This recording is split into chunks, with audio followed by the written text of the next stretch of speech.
เงินสิสำคัญมากที่สุดตอนใดพวกเจ้าว่าเอา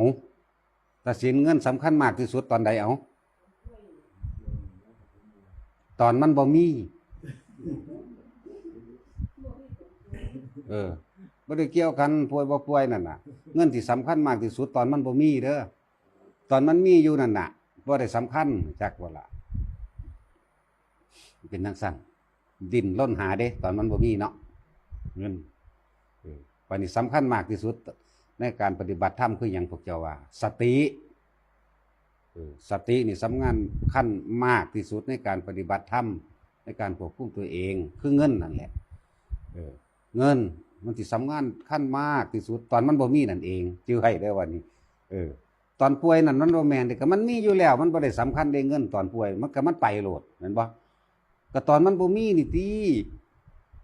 โอ้เฮ็ดจังได๋บ่มีเงินโลดเด้ตอนป่วยก็ดีแม่นบ่เอาถ้ามันมีอยู่แล้วมันก็แล่นลุยๆไปโลดแหละเนาะไปหาหมอเข้าใจว่ายายนวลมันสำคัญมากที่สุดตอนบ่มีเด้อเงินนั่นเด้อคือพวกเจ้าดิ้นรนทนหาอยู่ว่าซั่นนี่ ตอนนั้นบ่มีเด้อมีสติให้มันมีอยู่ตลอดแหมอย่าให้มันไปสำคัญในเมื่อตอนที่ว่าเมื่อสายไปแล้วเด้คนส่วนมากเรื่องราวต่างๆที่เกิดขึ้นคนสติที่จริงแล้วมันมีอยู่แล้วตลอดเนาะแต่ว่าคนนั้นเอาไปหาคิดถึงเรื่องผู้อื่นเรื่องที่ได้ยินที่ได้ฟังคนเฮาสิคิดได้เมื่อสายไปแล้วเวลามันเกิดเรื่องร้ายๆที่ผ่านไปนั่นคือความบ่มีสติจักว่าเรื่องร้ายๆที่ผ่านไปแล้วจังไม่คิดได้เมื่อสายไปแล้วนั่นบ่ได้เกิดความเสียหายไปแล้วเด้จังไม่คิดได้เมื่อภายหลังความสัมพันธ์ดีๆความรู้สึกดีๆซึ่งมีต่อกันก็คือกันตอนมันนั่นดีน้ำกันอยู่นั่นมันบ่ได้มีความสำคัญปานใดหรอกแต่ว่าตอนมันได้เสียจากความสัมพันธ์ลึกซึ้งความดีซึ่งกันและกันมันจังสิคิดว่าโอ้ยใครกูบ่ว่าจังสั่นซะใครกูบ่เฮ็ดจังซี่ซะเนาะนี่คือเป็นเรื่องการใช้ชีวิตปกติคือจังขับรถนั่นแหละ อารมณ์ชั่ววูบศูนย์ขึ้นข้าวเดียวเด้เขาปาดหน้าศูนย์ขึ้นบางทีมีสติยับยั้งในการพิจารณาซะก่อนว่าสิ่งนี้ควรสิ่งนี้บ่ควรอันนี้เป็นผลดีนี่เป็นผลร้ายเด้แต่ว่าได้เมื่อลงมือกระทำสมมุติว่าขับรถไปเบิ่งข้างหน้ามันสิเก่งซำใดขับรถไปซ่อนรถเขาจังซี่นะเกิดเป็นเรื่องเป็นความขึ้นมาได้เสียเงินเสียทองไปแล้วจังมีสติระลึกได้เด้โอ้ภาษาเรื่องจังซี่ว่าแม่นเรื่องข้อขาดบาดตายกูก็น่าสิบ่เฮ็ดเนาะเด้เสียทั้งเวลาเสียทั้งสติสัมปชัญญะเนาะแม่นบ่อันนี้พูดถึงการใช้ชีวิตประจำวันอยู่เสียถึงความรู้สึกดีๆซึ่งมีต่อกันและกันคือหมู่พวกเฮาเดี๋ยวนี้ที่มีความรู้สึกดีๆซึ่งกันและกันที่มีนำกันอยู่เรื่อยๆนี่อารมณ์ความรู้สึกชั่ววูบในขณะหนึ่งในความอยากได้ดังใจเว้าให้กันปั๊บไป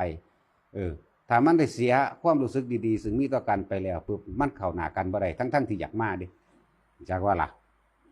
แม่นว่าล่ะพวกเจ้าว่าจังซั่นบอกว่าอย่าผิดกันอย่าอยากได้ดังใจของไผของมันผู้ใดเว้านึงแล้วเฮ็ดไปแล้วไปยังว่าแล้วไปเห็นนะเขาเว้าผู้เดียวจักบ่ล่ะ เขาเว้าผู้เดียวพวกเจ้ามันจะเว้าในความอยากได้ดังใจเด้อยากได้ดังใจจุดเดียวเด้ข่อยเว้ามันเว้ากว้าง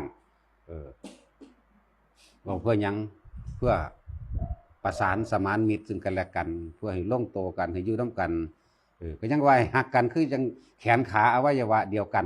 คือขากับของนี่คือแขนเจ้าของนี่คือหัวเจ้าของนี่คือความรู้สึกของเจ้าของนี่แหมเขาบ่ได้ว่าได้รักกันดุจดั่งพี่น้องซุมื้อนี่มันฆ่ากันแย่งให้แย่งหน้าเหมาะมันใส่ร้ายป้ายสีเบียดเบียนอิหยังก็แล้วแต่เถิดมันเป็นแบบนั้นแล้วบ่ต้องว่าพี่น้องคนฆ่ากันแย่งมากที่สุดในการแย่งทรัพย์สมบัติแม่นไผก็แม่นพี่น้องเจ้าของเด้อนี่มันแต่พี่น้องญาติตระกูลเดียวกันนั่นแหละแม่นว่าล่ะผู้อื่นมันบ่มาแย่งปานใดดอกนิดๆหน่อยๆตั้งแต่ว่าคันหน้าน้ำคันหน้ามันไหลไปซื่อๆ แล้วก็ซ่อมคันหน้าสมัยตะกี้นะเดี๋ยวนี้ก็เอารถไถปานซ่อนคันแม่นว่าตาสินเจ้าซ่อนคันเอาหน้าไผอยู่บ่ ซ่อนคันเด้แวงสั่นเด้แล้วก็คันแดนลักเสาแดนอยู่ไว้จักน้อย เขาเดียวก็ว่าโอ้ยมันล่มก็ขุดไปจักคืบนึงกูก็เอาจักว่า ทั้งสั้น อันนี้แค่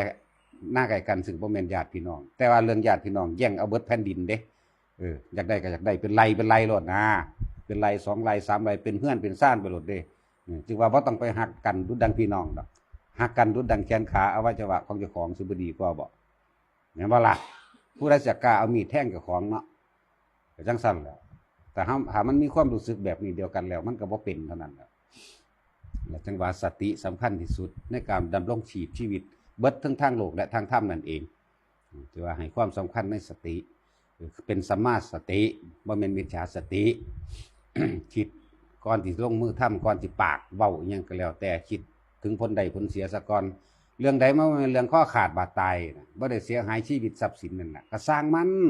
ซ้ำขับรถปาดหน้าซ้ำเข้ารถมาใกล้ๆเฮานี่บางที่บางอย่างเฮาก็ผิดก็มีเขาด่าให้กล้วยรู้จักว่าล่ะ เขาด่าให้กล้วยเอ้ยเขาก็ยกนิ้วให้มีรู้จักว่า ศูนย์ว่าสั่นก็มีเด้ แม่นว่าล่ะเคยเป็นอยู่ผู้ใดก็เลยนั่นแหละแต่ว่าโอ้ก็สร้างมาดอกซ้ำนั้นก็ยิ้มใส่เขาแล้วก็แล้วตัวยิ้มใส่เขาแล้วเซ้ยมันก็จบด้วยเรื่องมันนั่นแหละสติเป็นแบบนั้นแต่ว่าถ้ามันบ่ยอมโหมึงเป็นไผว่ามึงนั่นกูบอกก็นำกันเลยเด้เป็นเรื่องเป็นราวส้นฆ่ากันตายเยอะแยะมากมายน้ำเรื่องนิดๆหน่อยๆอันนี้แหละจังว่าส่วนมากคนสิมาคิดได้หรือสิมีสติก็ตอนเมื่อเรื่องราวต่างๆมันได้สายไปแล้วได้สูญเสียไปแล้วสูญเสียทั้งทรัพย์สินบางคนก็สูญเสียชีวิตไปเลยอันนั้นทางสติคักแล้วสติไงเลยไปคิดได้เมื่อตายอยู่ในนรกตายกับความโกรธไปคิดได้เรามีประโยชน์อย่างเด้ตอนที่เฮายังมีความเป็นมนุษย์อยู่นี่เฮาก็จังคิดเอาตอนนี้แหละเว้ยมันยังสามารถปรับเปลี่ยนได้อยู่ทุกคนเคยผิดพลาดมาทั้งเบิดนั่นแหละในอารมณ์ชั่ววูบชั่วขณะชั่วข้าวทำความเสียหายมากเสียหายชีวิตเสียหายทรัพย์สินเสียหายความรู้สึกดีๆที่มีต่อกันเสียหายความรู้สึกดีๆที่มีต่อกันจังว่าถ้ามันได้แปลวใส่กันแล้วมันบ่ลงใจอยากบอกมันบ่แจบใจมันบ่เนียนใจจังว่าให้มีสติให้มากที่สุดมันก็แค่นั้นแหละอีหยังก็ดีนะอย่าไปนำเรื่องราวต่างๆเข้ามาเกิดเป็นความขุ่นมัวคือความขุ่นมัวอารมณ์จิตสุดท้ายสำคัญที่สุดเด้อไผก็ดี